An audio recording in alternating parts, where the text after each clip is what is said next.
जनता party वाले तो RSS वाले बड़े गुस्सा है कि भाई गुजरात की बात अब क्यों होगी, 20 साल पुरानी बात है, बात खत्म हो गई है, तो गुजरात की बात क्यों होगी।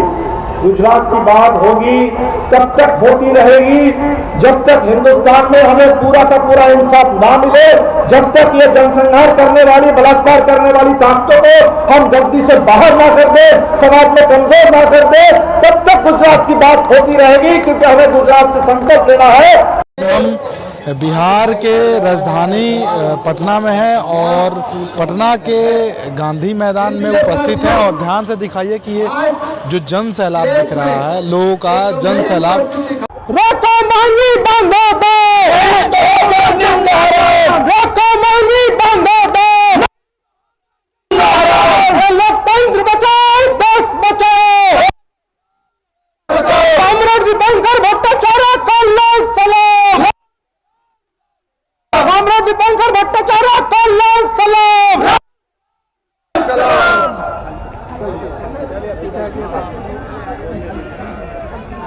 थोड़ा सा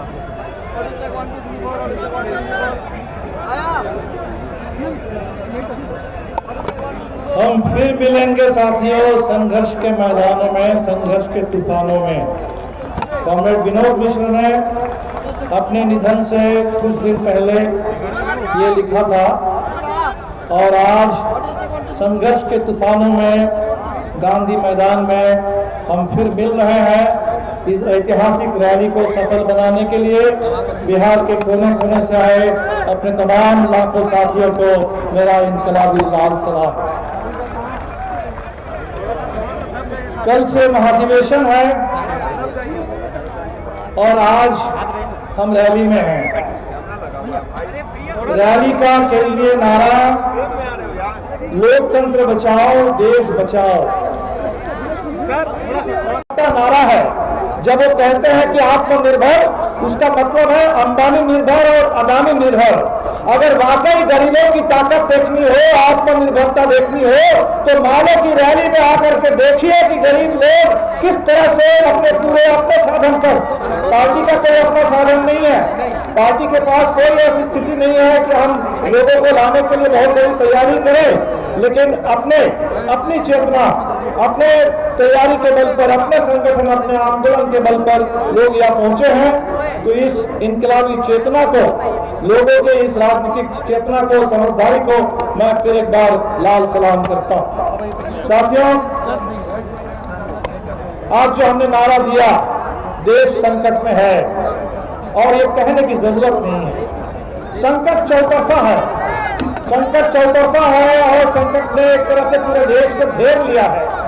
हर मोर्चे पर संकट है और इस संकट से अगर देश को बचाना है, देश को अगर इस संकट से बचाना है, तो देश के जनता की ताकत, आंदोलन की ताकत, जिस ताकत ने देश को आजादी दिलाई थी, जनता की जिस एकता ने और संघर्ष ने, उसी तरह की एकता और उसी तरह की ताकत और उसी तरह का संघर्ष, उसी के बल पर आज हम देश को बचा सकते हैं। और इसीलिए इसका संकल्प लेने के लिए हम लोग आए हैं। लोकतंत्र, सबसे ज्यादा गरीबों को लोकतंत्र चाहिए। जो अमीर लोग हैं, और मोदी जी के राज में ये तो अमीरों के द्वारा अमीरों की सरकार है, ये जनता की सरकार नहीं है, अमीरों की सरकार, अदानी अंबानी की सरकार। और जो अमीर है वो समझता है कि हम लोकतंत्र को खरीद लेंगे। जनता जो है वो लोकतंत्र का निर्माण करती है। लोकतंत्र में अपनी आवाज हम उठा सके, इसके लिए गरीबों को लोकतंत्र चाहिए हर मुद्दे पर। अगर आपका मुद्दा रोजगार हो, आपका सवाल ये हो कि भाई हमारा मकान जो तोड़ दिया गया बुलडोजर से, वो मकान फिर से बने। अगर आपका सवाल ये हो कि हम जो मिड डे मील में काम करते हैं, हमें स्कीम वर्कर का दर्जा मिले, हमारा वेतन में बढ़े। अगर आपका मुद्दा है कि हमें मनरेगा में जो काम करते हैं उसकी मजदूरी बढ़े और समय पर मिले। अगर आप किसान हैं, आपका मुद्दा है कि हमें समय पर खाद मिले, उसमें कालाबाजारी ना हो, उसकी MSP की गारंटी हो, खेत में पानी हो। मुद्दा कुछ भी हो सकता है। जितने भी हमारी जिंदगी के मुद्दे हैं, रोजी रोटी के, मान सम्मान के, हक अधिकार के, इन सारे मुद्दों को लड़ने के लिए हमें लोकतंत्र चाहिए। और इसीलिए लोकतंत्र है पासपोर्ट। ये लोकतंत्र रहेगा तब हम लड़ पाएंगे अपने सवालों को लेकर के, अपनी आवाज उठा पाएंगे। और इसीलिए सबसे ज्यादा गरीबों को समूचे लोकतंत्र के लिए, सिर्फ अपने लिए नहीं, सबके लोकतंत्र के लिए हमें लड़ना है। और इस संकल्प के लिए हम यहाँ आए हैं। आज क्या स्थिति बना दिया है मोदी जी ने। मोदी जी कहते हैं अभी आजादी के 75 साल पूरे हुए तो उन्होंने कहा कि अमृत महोत्सव, अब कह रहे हैं कि अभी से लेकर 2047 तक अमृत काल में वो कह रहे हैं लोगों से कि भाई आप अधिकार की बात मत करो, बहुत अधिकार की बात हो गई, अब कर्तव्य की बात करो, कर्तव्य करो। और इसलिए ये जो अमृत काल है ये कर्तव्य काल है। जब लोग अपने हक मांगते हैं तो कहते हैं कि हम रेवड़ी बांटने के लिए तो नहीं है, लेकिन जब अदानी के सवाल पर संविधान संसद में बहस हो रही थी, लोग ये कह रहे थे कि वे सरकार क्यों भाग रही है, सरकार क्यों जांच नहीं करा रही है, सच्चाई से क्यों सरकार मुंह चुरा रही है, तो उस समय मोदी जी कह रहे थे कि भाई हमने तो गैस दे दिया, हमने तो राशन दे दिया, हमने तो ये सब दे दिया, वो दे दिया, एक स्मार्ट सिटी का ऐलान कर दिया, तो इसीलिए मुंह बंद करके रखो। तो वो समझते हैं कि हम भीख मांग रहे हैं। और अगर कोई राशन मिला, किसी को वैक्सीन मिला, किसी को थोड़ा रोजगार मिला, किसी के खाते में थोड़ा पैसा चला गया, तो लोग चुप होकर के रहेंगे, तमाम बातें मान लेंगे, सरकार कुछ भी करते रहे उसका साथ खून माफ। ये आजादी नहीं है, ये लोकतंत्र नहीं है। लोकतंत्र को आजादी के आंदोलन में लोगों ने कहा था कि हम आधी रोटी खा करके भी रहेंगे, लेकिन हमें पूरा सम्मान चाहिए, पूरी आजादी चाहिए, पूरा अधिकार चाहिए।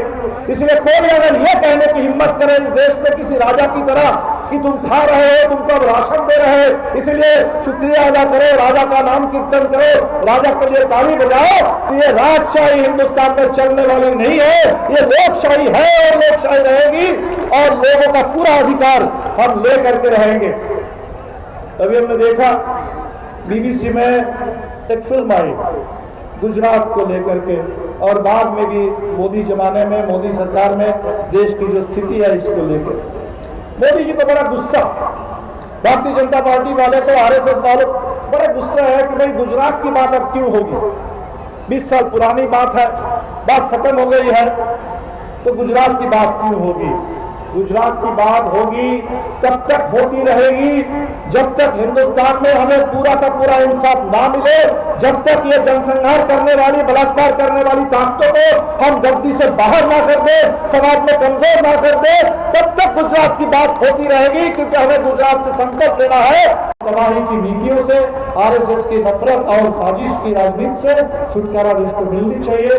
लेकिन इसके लिए कड़ी मेहनत और सजग तैयारी, इसके साथ हम लोग चाहेंगे।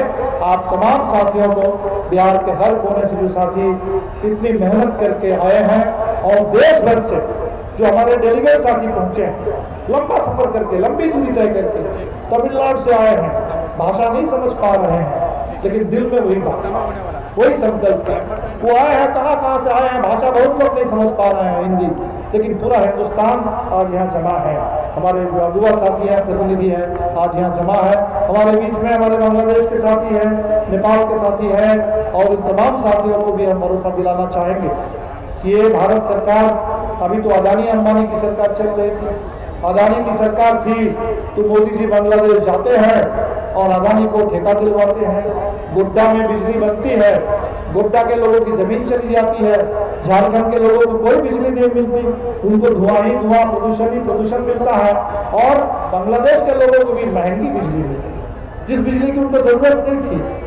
तो बांग्लादेश को महंगी बिजली, झारखंड के लोगों को धुआं, और उनके किसानों की पूरी जमीन छीन करके, ये जो अदानी वाला मॉडल है और अदानी अंबानी वाला रास्ता है, हिंदुस्तान जब बदलेगा तो निश्चित तौर पर पूरी दक्षिण एशिया में एक बराबरी, सबके बीच में भाईचारा, बांग्लादेश, नेपाल, तमाम देश, उन देशों के भी हितों का पूरा ख्याल, क्योंकि हम सब लोग, हमारा इतिहास एक है पुराना, हमारा संस्कृति भी हमारी एक है, हमारे देशों में करीब करीब स्थितियां भी एक जैसी हैं, इसीलिए हमारा फ्यूचर एक है और एक साथ मिलकर के हम लोग लड़ेंगे। इसी के साथ हम तमाम साथियों को जो हमारे बीच में आए हैं, अपने प्रतिनिधि साथी, अपने अतिथि साथी, और इस रैली में शिरकत करने के लिए, ये जो लाल लाल कर दिया है अपने पटना को, ये जो लाल नज़ारा आपने पेश कर दिया है इस गांधी मैदान में, बिहार के तमाम साथियों को लाखों लाख लाल सलाम। इनकलाब जिंदाबाद, भाकपा माले जिंदाबाद, वामपंथी एकता जिंदाबाद, महागठबंधन जिंदाबाद।